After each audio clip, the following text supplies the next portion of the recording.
The Waypoint, Chapter 3.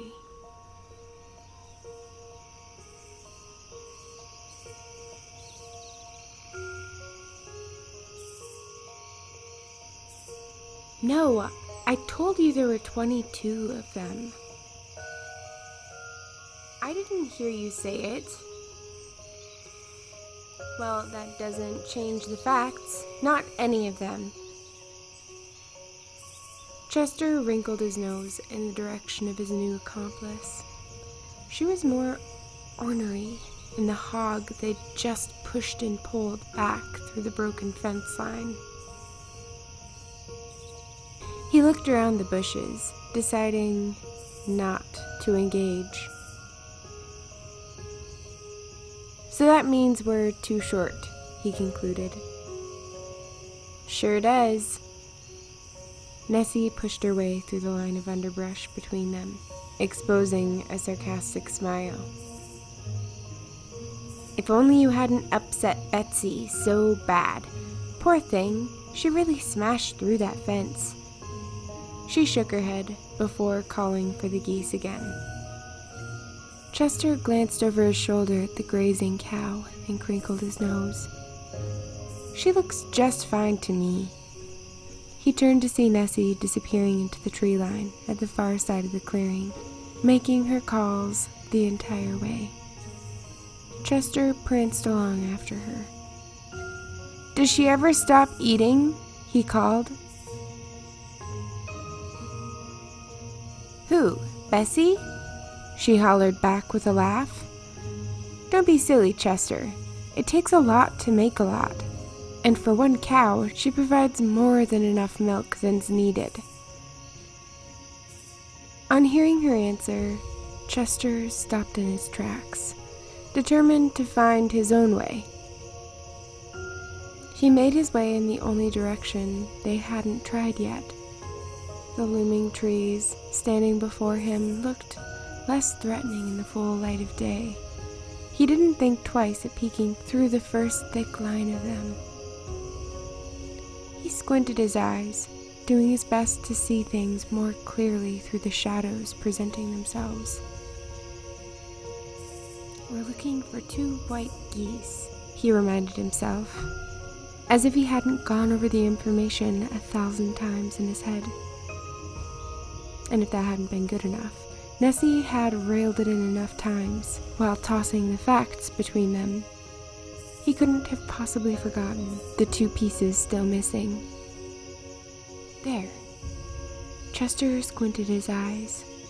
He'd seen a flash of something off in the distance. Something that had looked a lot like...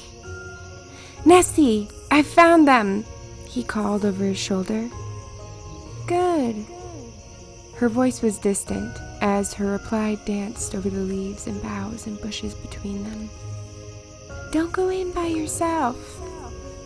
Her voice grew more muffled as he stuck his head through the underbrush. He blinked into the light shadows and shaded groves again. Wait, where had they gone? He looked this way and that through the thickening trees. His eyes circled the space he'd last seen them, again and again. Ness, they're gone! He cried out in time to hear her stop just behind him, huffing and puffing to regain her breath. She rustled up beside him, nudging her way into the bushes next to him. She didn't stop there, she leapt right in. Chester followed eagerly after, happy to have found a friend, maybe, who was more like him than he'd first thought.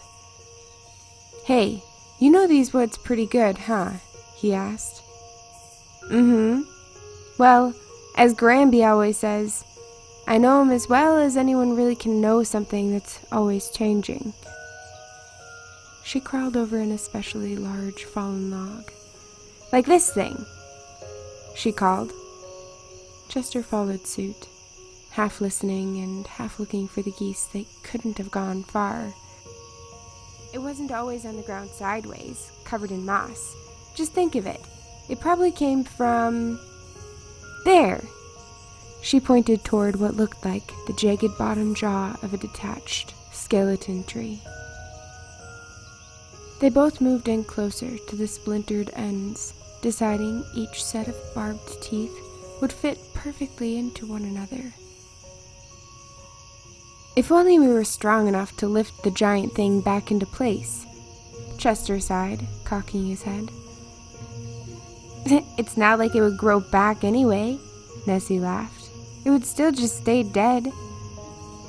Well, no, but... Well, how do you know it wouldn't? Chester frowned. You said so yourself. These woods are different. Nessy blinked. If you cut off a chicken's head, you can't just put it back. That isn't how things work. No. Chester's frown deepened. Well, no, but that's different. A chicken doesn't eventually grow its head back, either. Nessy scratched her head for a minute, looking around indecisively. You're missing the point, Nessy cried back. Well, make a better one then. Chester tossed, jumping into action as if coming awake from the distraction that had pulled them both away from the mission they'd set out on in the first place. In the end, they both laughed over their own version of the joke as they moved back into hunting mode. Eyes peeled and ears perked, they moved quietly over the soft emerald coat of the forest floor. Are you sure you saw them, Chester? Nessy asked. I know what I saw, and it was two geese sitting just right next to that bunch of slender trees. Chester sounded more sure of himself than he currently felt. While they'd moved in closer with no sign of the runaways, his convictions had begun to dwindle. His eyes moved resolutely over the light shadows. He was determined to find them first. Again. Secretly, he felt he had something to prove. After all, it was technically his fault they'd gotten loose. There! Nessy's delighted call crushed his hope in one foul swoop, and yet the blow came with a sense of relief. At least they'd been found, and they had finished what they'd set out to do. Now the Lady of the Forest could finish her story. Chester's curiosity drifted to the fate of the little bluebird he'd already grown attached to. He made his way over the forest floor, nearly slipping on an especially damp moss patch. While regaining his footing, a rogue root caught him off guard, sending him tumbling headlong downhill. He rolled and tumbled and tumbled and rolled, barely missing the base of many large trees. Finally, Chester came to a stop. He rubbed his already sore head, making sure he hadn't injured it any further. After verifying he was all in one piece, he looked up the slope he'd fallen from. How strange is it I didn't run into anything? There had been so many obstacles in the way. He puzzled over the matter gratefully as he gauged his surroundings. It was darker here. He brushed his pants as he marveled at the difference in the shades of green. Like the shadows, they were deep emerald. He reached out and touched a waxy leaf. It didn't even seem real. He shifted his feet to allow his eyes to soak in the broader view. He twisted in a full circle until he was facing the slope he'd tumbled down again.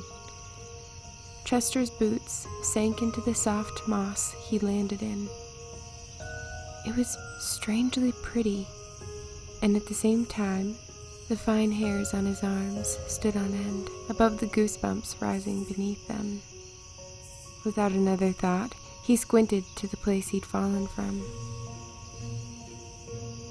Light leaked in from the canopy, but barely, and so high above, it may as well have not have been. It's so dark here, he thought. Chester's curiosity overpowered the throbbing in his chest. The longer he looked up, the more he realized the trees surrounding him currently were the strangest he'd ever seen. They appeared to be oaks and birches and aspens and all other kinds, but they stood so tall their canopies and lowest branches didn't begin until the edge of the hill above. Chester scratched his head. It was strange. He'd never pictured the forest falling into a valley within itself. He'd always imagined it running flat forever and ever. Did it dive even deeper? And were the trees there even larger than these? He was so enthralled with the questions, he didn't even notice he'd turned toward the forest leading away from where he'd come. His feet shuffled thoughtlessly one after another, as if he were being drawn deeper into them by something else.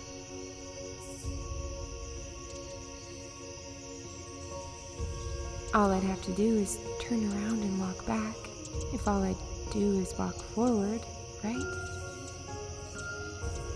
He ran a hand over the gnarled base of what seemed to be an ancient tree. The trunk twisted together like saltwater taffy.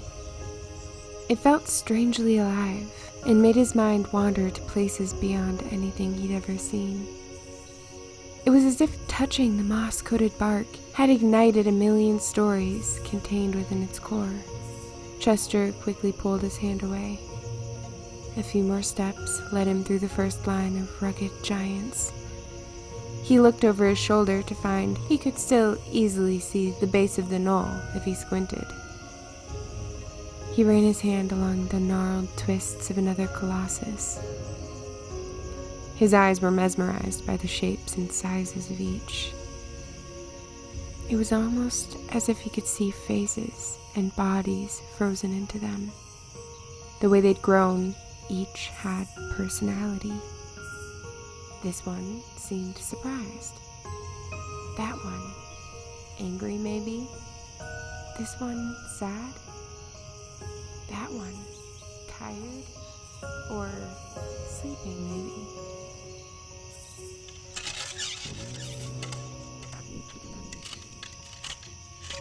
The screech split through the silence, nearly sending Chester from his skin as he rushed to spin around and hurry back to where he'd come from. Moments before the sound echoed from everywhere surrounding him, Chester had been squinting past the heavy branches of a distant, shadowed enigma tree. He couldn't have been sure, but he'd seen something moving through its gigantic roots. Something darker than the shadows drifted through the massive trees looming beyond him. It had caught his eye as it shifted through them. If he hadn't known better, he might have thought the noise had come from it, but everyone knows shadows don't say anything. He panted and huffed, never stopping or slowing down until he reached the top of the hill he'd tumbled from. Chester burst through the line of bushes that had failed to catch him. There were more light shadows than dark here, and soon enough, hands on his knees, he caught his breath. Geez, I could hear you from a mile away. It's about time you showed up. It was Nessy. Chester could have hugged her, even with her poke of a joke looming between them. He didn't care. In this moment, she felt more like a sister.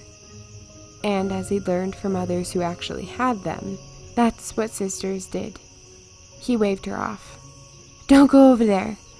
He huffed and huffed again before standing tall, still holding his sides.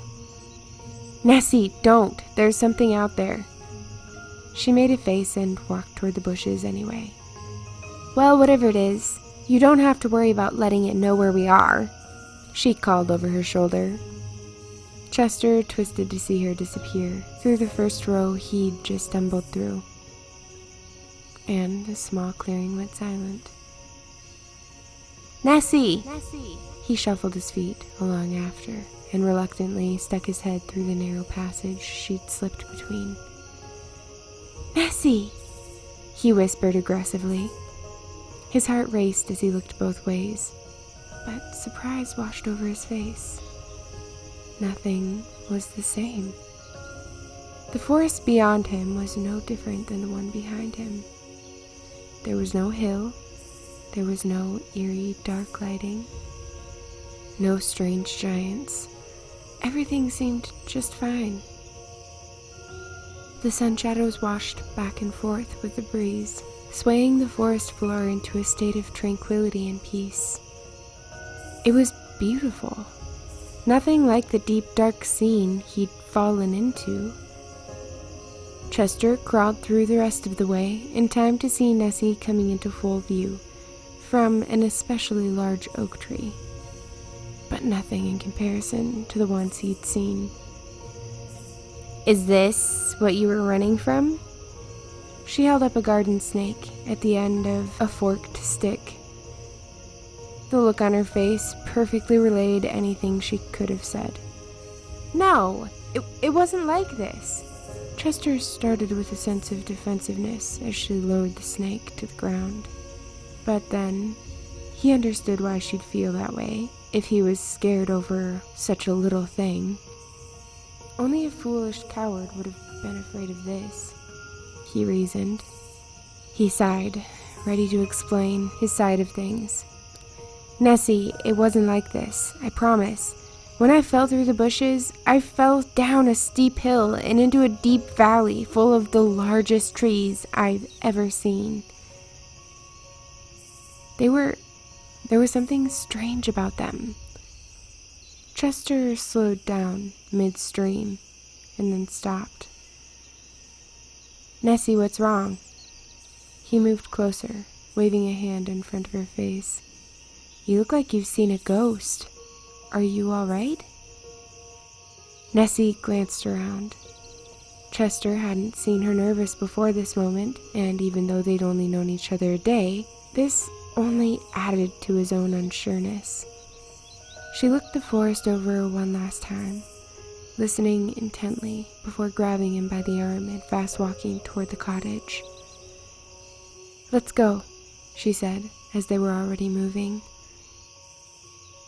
Chester shook himself loose, but followed after obediently. "What is it, Nessy?" he demanded in a loud whisper. He didn't like not knowing things. The clearing came into view and the two poured into it at full speed, dashing above and beyond the wooden fence that had been put back together expertly with leather ties and wood supports. By the time they'd reached the house, they were both huffing and puffing between laughs. "See, you're louder than I am," Chester heaved. "Yeah, I'm faster too," she teased back. "No, you're not," he demanded more loudly than before. All worries from the past encounter vanished for a moment. "I'm faster. You just climbed under the fence, and you're smaller than me," he protested as they skipped up the steps leading to the front door. "It took me longer to climb over, that's all," he explained, suddenly unsure who'd reached the sanctuary first. The smell of hot rolls and something sweet poured out to greet them. Nessy held her finger up to her mouth, pointing silently toward the kitchen, smiling. A melody leaked perfectly in with the warm hearth light and the general ambience. Chester felt divided over which to follow. He gazed longingly at the crackling fire. His bones were still cold from the deeper forest, but his feet were already leading him to the kitchen. He watched the bubbling pot of water and breathed in the citrus-smelling herbs, rolling and boiling below the steam as it drifted out to meet them. "Here the repellent harpies make their nests, who drove the Trojans from the strophes with dire announcements of the coming woe. They have broad wings, a human neck and a face, clawed feet, and swollen, feathered bellies. They caw their lamentations in the eerie trees. Woe to those who hearken to these. Woe to those indeed." Neither of the children moved. Granby's words chilled them. They seemed to howl around the room while they watched her with curious looks pinned to their features. The little hairs on the back of their necks stood up. "What's that from?" Chester croaked, unable to separate her words from the scene he'd just been a part of. "Oh, it's just something I read in a past life is all," she chuckled as she turned with 3 steaming mugs to drift toward them. "What's it mean?" Nessy breathed, taking a cup and drinking quickly. Her eyes remained glued to their hostess. "It means be aware. Always be aware. But don't ever be scared," she cooed. Chester caught a note of sadness and warning beneath her soft tone, the same his mother had used to tell him things like, "Don't touch the firestones." "Now what's gotten into the two of you? You look as though you have something to say," she finished tactfully. Ness glanced at Chester, nearly hopping up and down before she burst. "Chester saw the valley, you know, the one you told me about in past stories?" She gasped for air before going on. "I thought they were just stories, but Chester never heard your stories before. I know he didn't hear about it from the village either. They find that kind of stuff silly." She wrinkled her nose. "But then, he described it just the way you said, Granby." Nessy's wide eyes pried into her new accomplice. "Go on, tell her, Chester." So he did. He told Granby everything, down to the shadow's shadow. She sipped her mug quietly, nodding from time to time as he recounted everything. When he concluded with, "Then I stumbled out of the bushes and Nessy went in to check, and everything was different, or back to the same thing, I guess," he stammered, realizing he'd been talking for quite some time. At first, the woman of the woods said nothing. Her eyes fell away from them and her nodding slowed. "You'd be wise to stay away from these ancient trees, my little dearies," she sighed deeply before continuing. "But if you should ever come across them again while out wandering the wood, don't be afraid. Have no fear at all. Instead, think only good thoughts if you can help it, and hold on to them at all costs. And if you're feeling especially bold and fearless, focus on whispering beautiful things to them. You can't imagine how much they need that." She tapped the glass in her hand with a thoughtful finger. Her gaze was glazed with distance as she continued in a faraway voice. "When you touch them, think of love, of how lovely they are, how wonderful they've become while fighting silently for a spot in the sun while providing company to anyone who finds themselves near to them. I don't think you understand the gravity of their magnitude, my little dove." She turned to the 2 children, completely transfixed on her analysis. "They have a long way to reach from the valley you stumbled into, Chester. Where you were was just the first level. It gets darker, and it gets deeper, if you can believe it." It was just like he thought. She took a sip and finished with, "We humans, like most living things, we belong in the light. It gives us so much of what we need to survive, joyfully." She beamed. "But you live in the forest," Chester exclaimed. What he meant to say was that she was full of light and cheerfulness, and he didn't understand how she could stay that way if she constantly lived in the shade. After only a little while in the deeper forest arena, he'd felt the chill to his bones and the feeling of being lost and alone, and he'd only been separated for just a little while. All it had taken was a little sound echoing off the massive giants, and he'd run as fast as he could to get back to the light.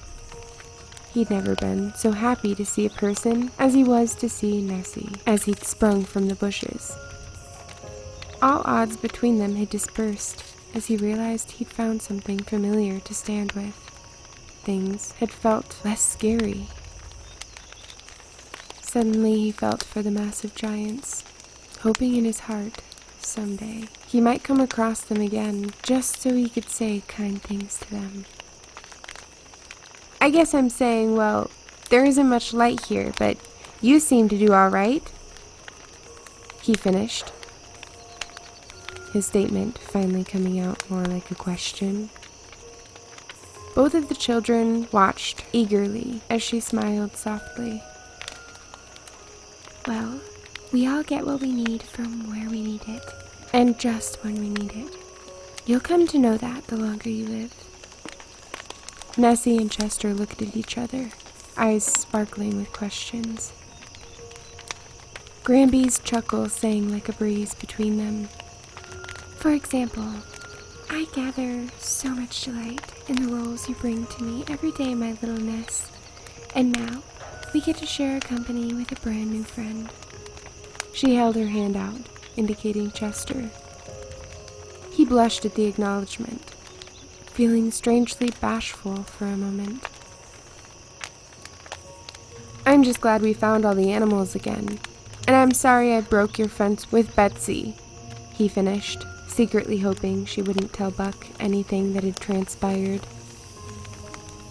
As if reading his mind, Granby signaled locking her lips with an invisible key and offered it back to him. Chester pretended to take it.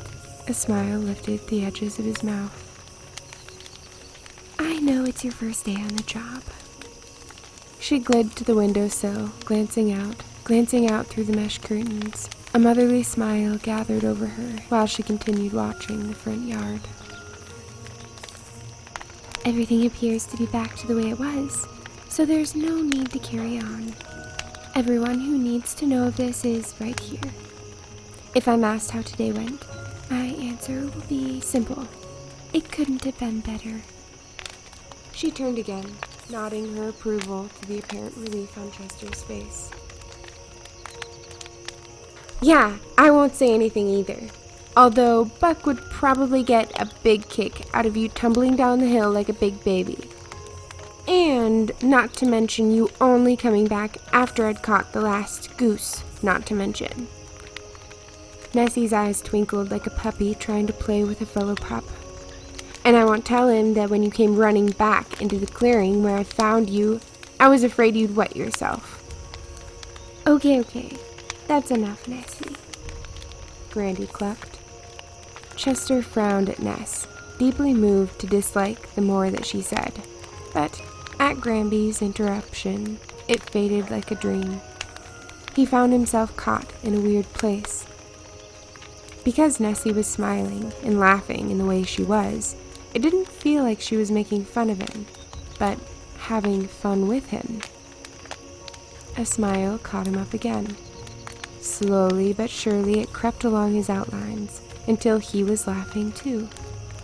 The three of them sat together in the firelight, sipping their warm drinks joyfully while tossing things they knew about each of the animals they'd caught between them.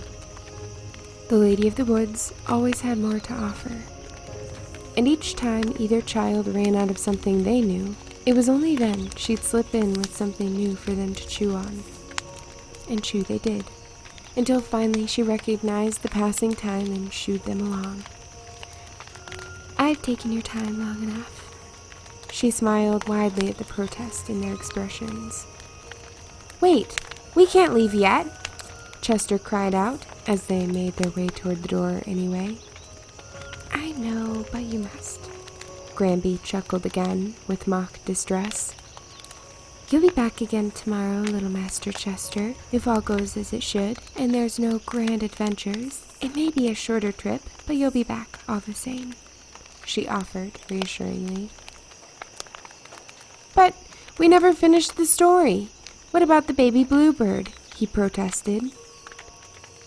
Oh yes, her face lit up again. Well, What about him?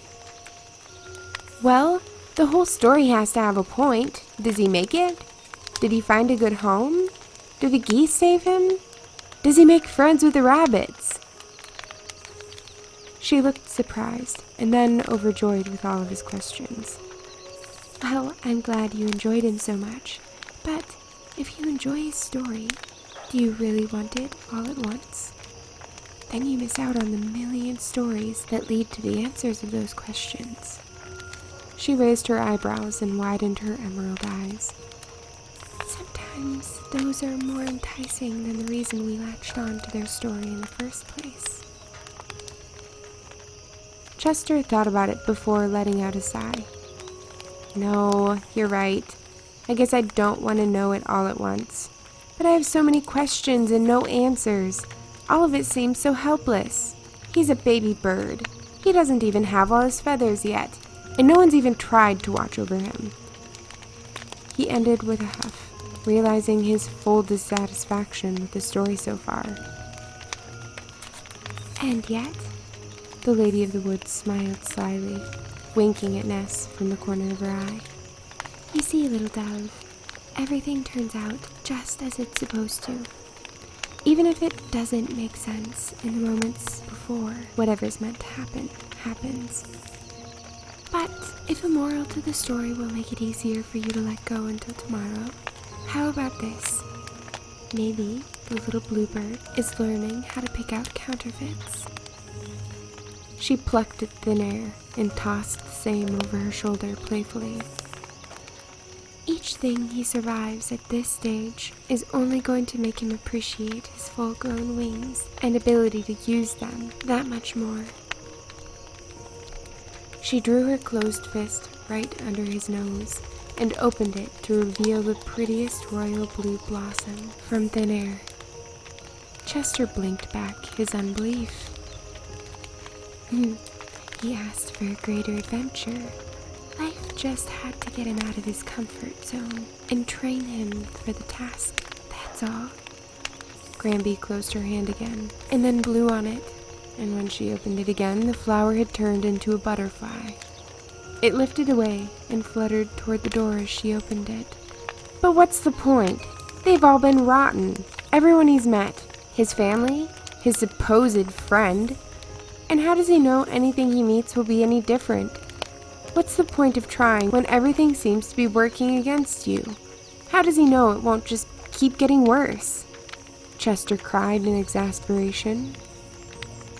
He doesn't, she shrugged. But isn't that how life can be? Sometimes things happen that don't make sense at first, Chester, wouldn't you say? Chester nodded. And in those moments, sometimes the most you can do is simply continue being and doing what seems like the right thing. And then you keep doing that until all you can do is hold on. Together they watched the butterfly drift away on the still, comfortable air. And then, when you can't take it anymore, you let it all go. Watch it wash downstream and expect something new. No expectations over what that new might be. You just wait with bated breath. And that's when something wonderful happens, Master Chester. If you hold on long enough and never give up what's inside of you, the ending never fails to be better than the beginning. This I can promise you. The little bluebird story isn't ending. It's only the beginning. And really, that's all you need to know. Chester thought of how he'd found his new apprenticeship with Buck. How it had started with a confrontation and ended in something better than he could have dreamed. A spark jumped in his chest. Well, how do you know when you've found it, the new thing? Chester leaned in curiously, still hungry for better answers and more conclusions. How do you know it's something new, or if it's just a counterfeit? He spit the last word out with some difficulty. Do you know what a counterfeit is, Chester? He shook his head, grateful she'd asked. It's a fake, she sang out. A pretender. dangerously close to the real version of what you're looking for. And from a distance, or at first glance, you might not see the differences, but when you get up close, you can't help but notice if you've experienced even a piece of the real thing.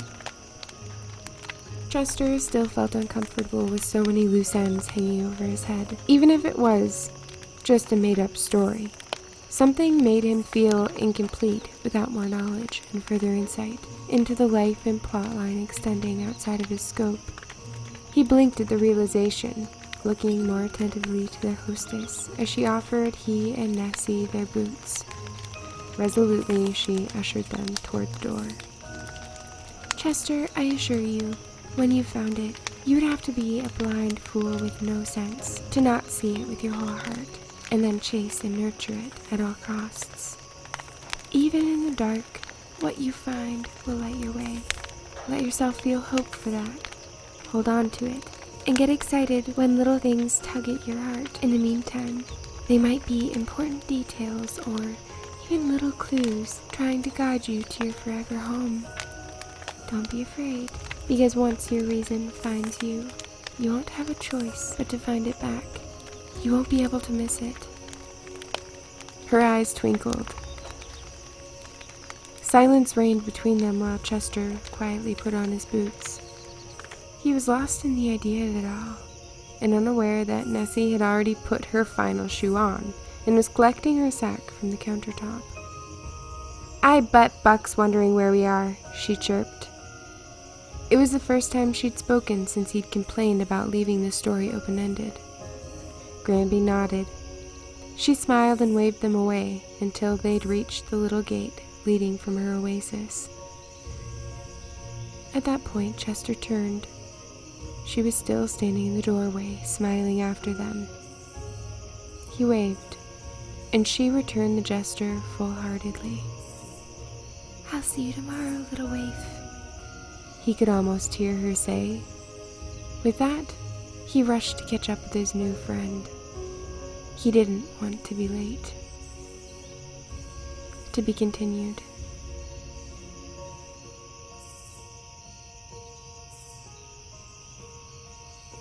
Hi everyone, thanks for listening to the third chapter of this series. It's very special to me and close to my heart, so if you enjoy it, please feel free to leave a comment. I appreciate all your feedback. It makes this more fun for me. The next episode should be up in about a week or two.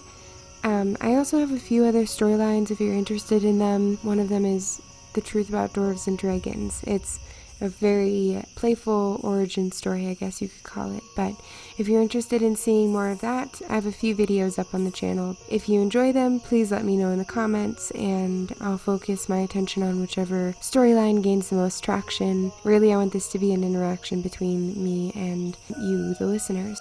Anyway, I hope you have a beautiful week until then, and I look forward to sharing the next episode with you. Bye!